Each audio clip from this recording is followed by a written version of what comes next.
We've got breaking news out of the NFL. The Miami Dolphins have agreed to terms with 49ers offensive coordinator Mike McDaniel, who's set to become their next head coach.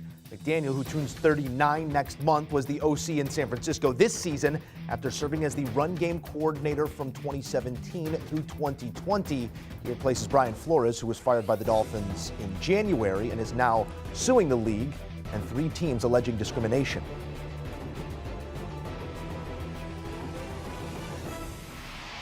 For more on the matter, let's get our guy in the mix. Jason La Canfora, CBS senior NFL insider, here to weigh in. JLC, what can you tell us in terms of how this deal came together over the last few days? There were reports of a 10-hour-long interview that occurred in Miami. How did they come to an agreement here, the Dolphins and McDaniel? Well, look, from the moment that Brian Daboll, who the Dolphins were very high on, took the New York Giants job, it was pretty clear to people in NFL circles that they were waiting for Mike McDaniel, who at that point in time was still in the playoffs with the 49ers. He couldn't be formally hired yet, and they had to wait to see when the window would open up for a second interview with him as well, depending on how the team fared. They obviously were eliminated. The Dolphins got another audience with McDaniel. I know people are saying Kellen Moore is the other finalist. They could have interviewed Kellen Moore, fell in love with Kellen Moore at any point in time, since the Cowboys season ended, which feels like an eternity ago. So this was pointing in Mike McDaniel's direction as long as this interview went well and everybody was comfortable with one another. I mean, you could start doing the math. Kevin O'Connell, he's going to end up in Minnesota. There's only so many people still, who were still in the Final Four who were going to get one of these coaching jobs. So someone thought of as an innovative offensive mind. He's been the run game guru with Kyle Shanahan going all the way back to their time together in Houston on Gary Kubiak's staff. He is someone whose duties have grown immensely over the years to the point where, he basically was in charge of the run game, which is that Shanahan family baby. That's their bread and butter, going back to Mike Shanahan's time as a head coach in Denver. So the Dolphins obviously believe that this is someone who can help further unlock their offense. Under Brian Flores, they were continually firing offensive coaches, particularly coordinators. They feel like there'll be some stability now. And you look at some of the innovative things they were doing in San Francisco, the way they were activating Deebo Samuel in the run game, the next man up philosophy, seemingly whoever, was at the running back position any given week could be effective. We saw a guy like Raheem Mostert, right, who was a journeyman, lead a playoff run for them a few years back that ended up in the Super Bowl. So things were pointing in this direction for quite some time. The Dolphins were waiting for a reason. That reason was Mike McDaniel. I think that interesting term you used there is unlock this offense because, Miami does believe that they do have certain people in places, namely their quarterback, who do need some of that unlocking. And it's been interesting to watch Mike McDaniel over the last couple of years really come into his own in terms of the way he addresses the media. He has a lot of fun with those guys. He doesn't necessarily possess the stature of an NFL head coach. Smaller guy. He's worked in these roles for a very long time. He's thought of as a cerebral type out of Yale. How do you think he fits into this role? I mean, a lot more is asked of a head coach than a run game coordinator or an offensive coordinator on a day-to-day basis. Do you feel that McDaniel's ready for the responsibility in Miami? Look, it is certainly a leap of faith. You can't say that this was a quarterback whisperer.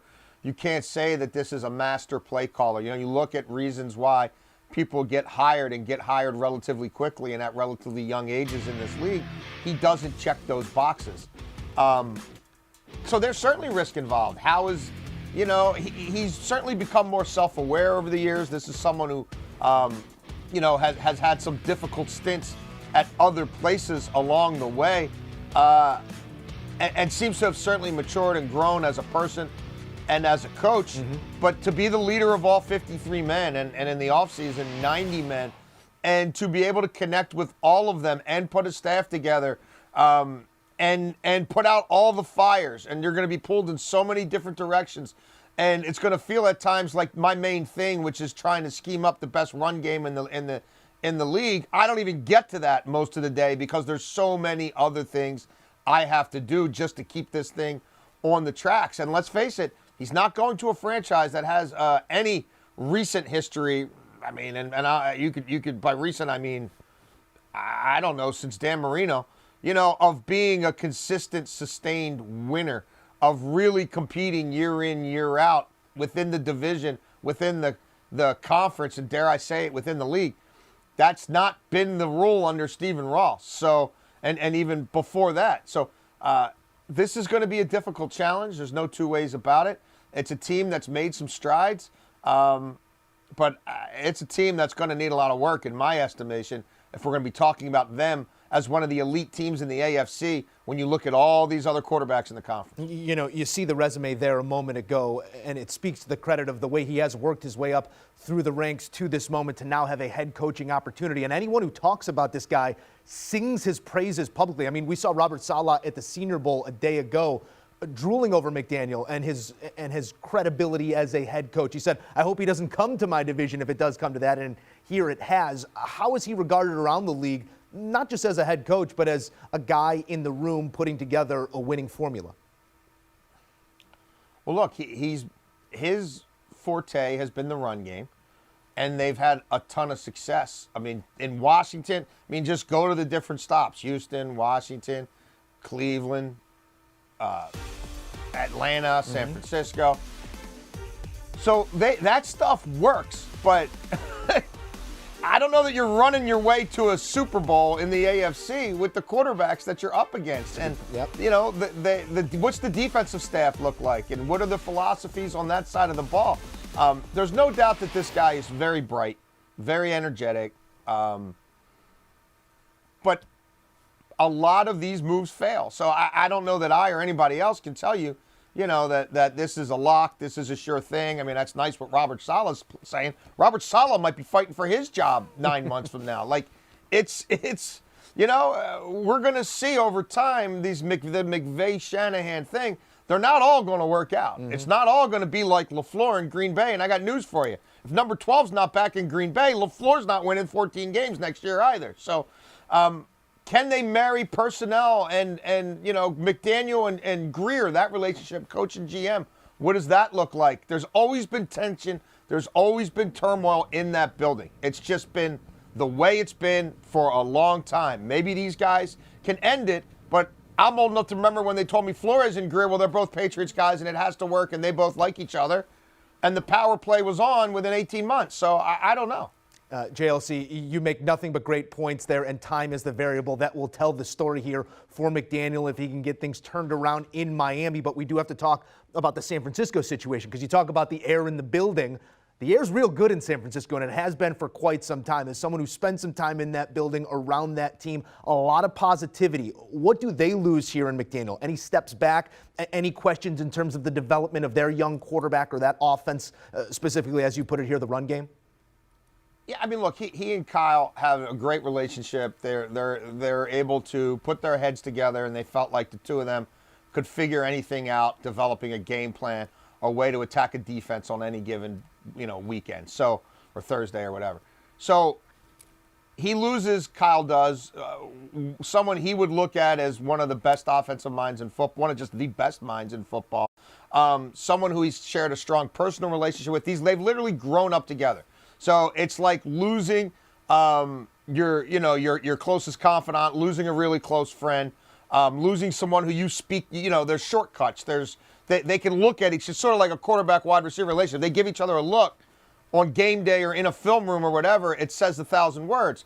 But they're running, you know, an outside zone run scheme that's been working since Alex Gibbs was doing it in the 80s. So, I mean, Anthony Lynn comes in, he gets it. He's a great mind. He fits that role perfectly in terms of being sort of the run game guru. It's going to be Kyle's responsibility to coach up Trey Lance and to make that into whatever it's going to be. I mean, that's whether McDaniel stayed or went or whatever, those two are going to be linked. I mean, it's going to be one of the defining tenets of how successful Shanahan is and how he's viewed over time is for all he gave up to do what he did to get Lance where he got him. That's got to work. But, yeah, I mean, look, I'm sure Kyle is very excited for McDaniel. But make no mistake, in recent years, he's given him different titles. He's given him more money. He's tried to put this off as long as he can. But he also, Kyle knew that this was, if they kept having the kind of success that they could have, that this was going to be, at some point, inevitable. And the inevitable comes to pass here on Sunday. JLC, we appreciate the reporting as always. You got it. All right, let's take a look at the Dolphins making it official, because it's not official until you tweet it. We have agreed to terms with Mike McDaniel. Welcome to Miami, coach. And I believe Will Smith, he once said it best. Bienvenido a Miami. Mike McDaniel, your new head man in the MIA. Do you want a sports network that delivers everything that matters about the game? The highlights, the picks, the instant analysis, no yelling, no fake debates, no politics. Hit the subscribe button and never miss a moment.